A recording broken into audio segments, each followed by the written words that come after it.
بسم اللہ الرحمن الرحیم وما ارسلناک الا رحمتا للعالمین بلغ العلا بکمالہ کشف الدجا بجمالہ حسنت جمیع خصالہ صلو علیہ وآلہ۔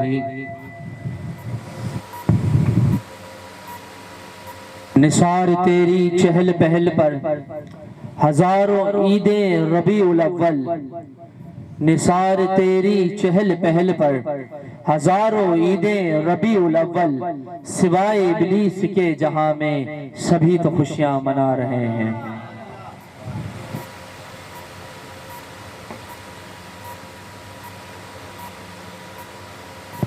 میلاد منانا اور نعت خوانی کرنا یہ ہمارے ایمان کا حصہ ہے، اور انشاءاللہ ہم یہ زندگی میں بھی مناتے ہیں اور قبر و آخرت میں بھی مناتے رہیں گے۔ ادارہ محبان اولیاء کے زیر اہتمام 9 روزہ محفل درود و سلام کی آج پہلی شب ہے۔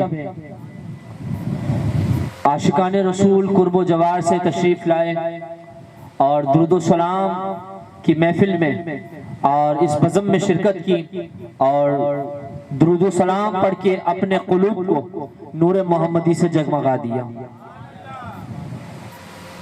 قبل اس کے کہ میں اپنی گفتگو کا آغاز کروں، میں تمام ہی یہاں حاضر اسپیکر کے ذریعے جہاں تک میری آواز جا رہی ہے، تمام ہی اہل ایمان مسلمانوں، مومنین، مومنات، بزرگ اور بچے جہاں پر بھی مجھے سماعت کر رہے ہیں، اس کے علاوہ یوٹیوب پہ نور میڈیا سیلیوشن جس پہ لائیو ٹیلی کاسٹ چل رہا ہے، دنیا بھر میں جہاں کہیں بھی مجھ گناہگار کو سنا جا رہا ہے، واٹس ایپ کے ذریعے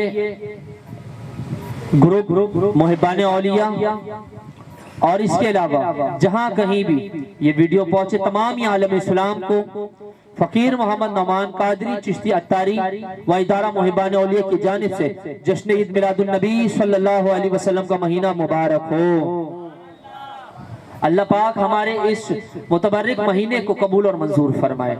یہ سرکار کا مہینہ اللہ پاک ہماری اور ہم سب کی بارگاہ میں اس سرکار کے مہینے کو قبول اور منظور فرمائے۔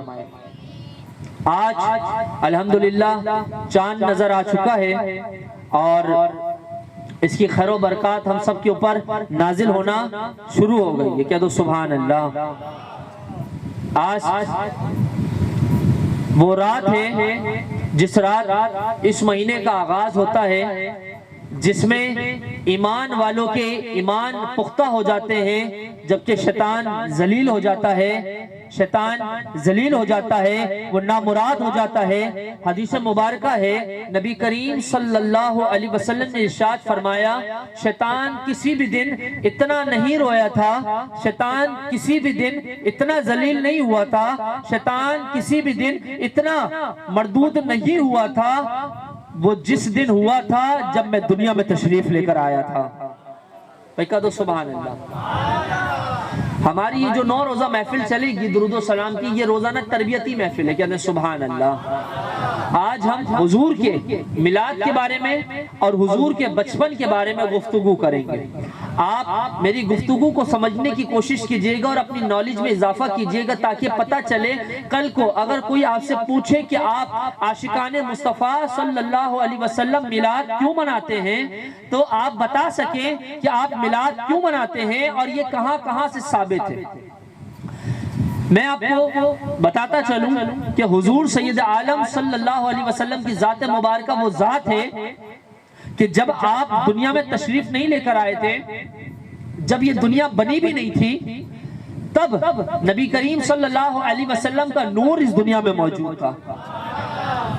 حضرت جابر رضی اللہ تعالیٰ عنہ صحابی رسول ہیں، اللہ کے نبی صلی اللہ علیہ وسلم سے آپ نے عرض کی، یا رسول اللہ صلی اللہ علیہ وسلم، جب دنیا میں کچھ نہ تھا جب سورج نہ تھا، جب چاند نہ تھا، جب زمین نہ تھی، جب آسمان نہ تھا، جب عرش نہ تھا، جب فرش نہ تھا، جب دنیا میں کوئی کائنات کی چیز موجود نہیں تھی، تو یا رسول اللہ صلی اللہ علیہ وسلم دنیا میں کیا موجود تھا؟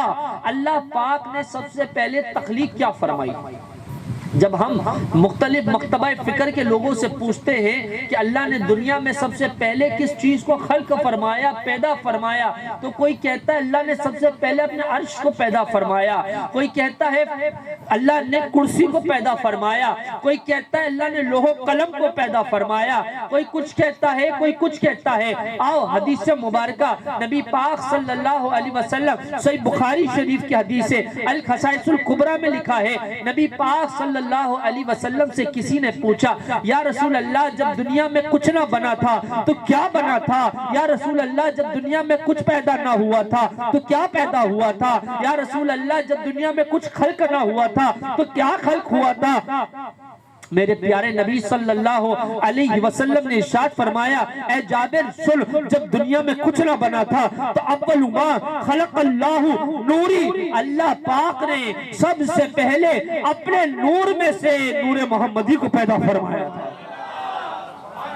اللہ پاک نے سب سے پہلے اپنے نور میں سے میرے نور یعنی نور محمدی کو پیدا فرمایا تھا۔ اول ما خلق اللہ نوری یعنی ساری شے بعد میں پیدا ہوئی ہے، اللہ نے میرے نبی کا نور اپنے نور سے پہلے پیدا فرمایا۔ کوئی آپ سے کہے کہ نبی نور تھے یا بشر تھے، یہ ہمارا چھٹے ٹاپک پہ بھی اس موضوع پر ہمارے پاس تفصیلی انشاءاللہ گفتگو ہوگی، روزانہ کے نئے نئے موضوعات پہ گفتگو ہوگی۔ آج ہم نے حضور کا میلاد اور حضور کا بچپنا سننا ہے۔ بھائی محبوب کی تعریف ہو، محبوب کی تعریف ہو تو پھر عاشق کے چہرے پہ خوشی آٹومیٹک آ جانی چاہیے، پھر بولنے کی ضرورت نہیں پڑتی۔ اور یہ تو وہ مہینہ ہے کہ اس مہینے کا چاند نظر آتے ہی عاشقوں کا چہرہ شاداب ہو جاتا ہے۔ کیوں؟ کیونکہ یا رسول اللہ دنیا میں ہر ضرورتیں ہماری ہیں، ہمیں ہر ضرورتیں چاہیے، لیکن ہر ضرورت سے بڑھ کر یا رسول اللہ آپ ہماری ضرورت ہیں۔ فدا کا ابی و امی یا رسول اللہ، یہ صحابہ کا پہلے بھی قول تھا اور غلاموں کا آج بھی قول ہے، یا رسول اللہ ہمارے ماں باپ بھی آپ پر کے اوپر فدا ہیں، یا رسول اللہ ہمارا جان مال آل سب کچھ آپ پر فدا اور قربان ہے، یا رسول اللہ دنیا کی ہر ضرورتیں بعد میں ہیں، آپ کی شان و شوکت کی عظمت ہمارے لیے پہلے ہے۔